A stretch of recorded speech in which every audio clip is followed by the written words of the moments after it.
ही कवा आली? अहो त्याचं असं झालं म्हणजे रातच्याला तोंड बंद कर तुझं. चल पुरी आवरायला घे, गावरायला घे, आवरायला घे. अगं तुला म्हणलं होतं ना मी, आता तू तिथली झालीस, मग इथं कशा पाय आलीस? हो परत जाणारच आहे ना मी. मग कशाला आलीस इथं? मग मी काय आमच्या तिकडे राहायचं का? जास्त तोंड चालू नका. चल चल माझ्या बरोबर. मी घेऊन जाते तिला. गण्या बरोबर असेल तर मी रात्रभर काय आमची पण तिकडे राहील. आता तुला कायमचीच तिथं राहायचं. तुम्ही तिला कुठे पाठवलं असेल तर राहू दे, ती आल्यावर भेटेन मी तिला. परत येईल ती? म्हणजे आल्यापासून चाललं होतं घरी जाऊ का, घरी जाऊ का, म्हणून तिला घरी पाठवलं का? पळून गेली ती रात्री. काय? आणि कुणी अडवलं नाही? आपला चौकीदार सुद्धा दमला तिच्या मागे धावता धावता. अरे देवा, मी चौकशी करून पाहू का? दुसरे काही उद्योग नाही आहेत आपल्याला. चुकलं माझं. तिच्या वडिलांचं ओझं हलकं व्हावं म्हणून आणली तिला इथे. आता ती आणि तिचं नशीब. तू आवरून घे. पदर पसरत तुमच्या पुढं. रखमा,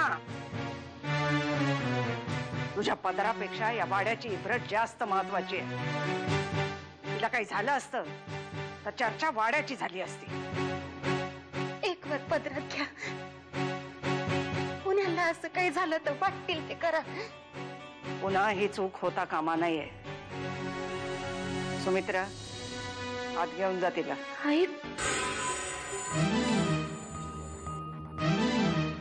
दादाचं इथे आल्यापासून काही बिनसलंय का?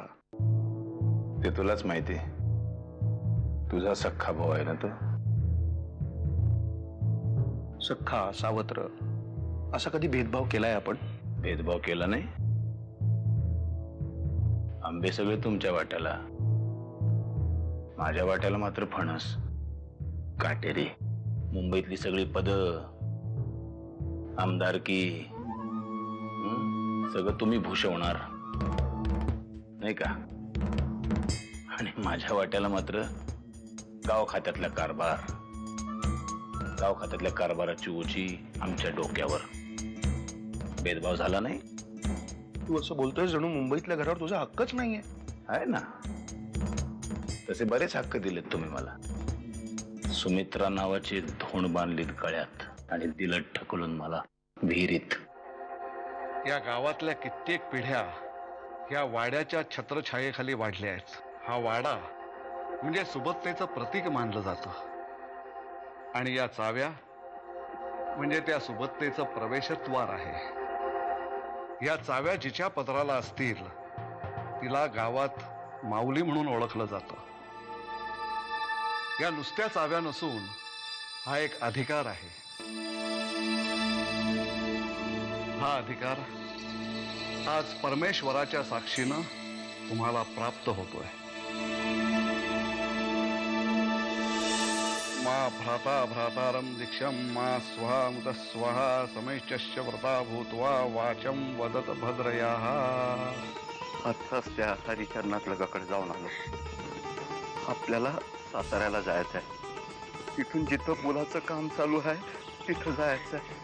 जमलं तर पोरीला बी घेऊया बरोबर. डोसका फिरला काय तुझं? वाड्यात आपल्या पोरीचं आयुष्य जुळून निघल बघ. कशाला तिला फुपाट्यात घालतेस? देवा ब्राह्मणांच्या साक्षीनं लग्न झालंय तुमचं. आणि चांगल्या घरातल्या मुली लग्नाच्या आधी पोटुशीर राहत नाहीत.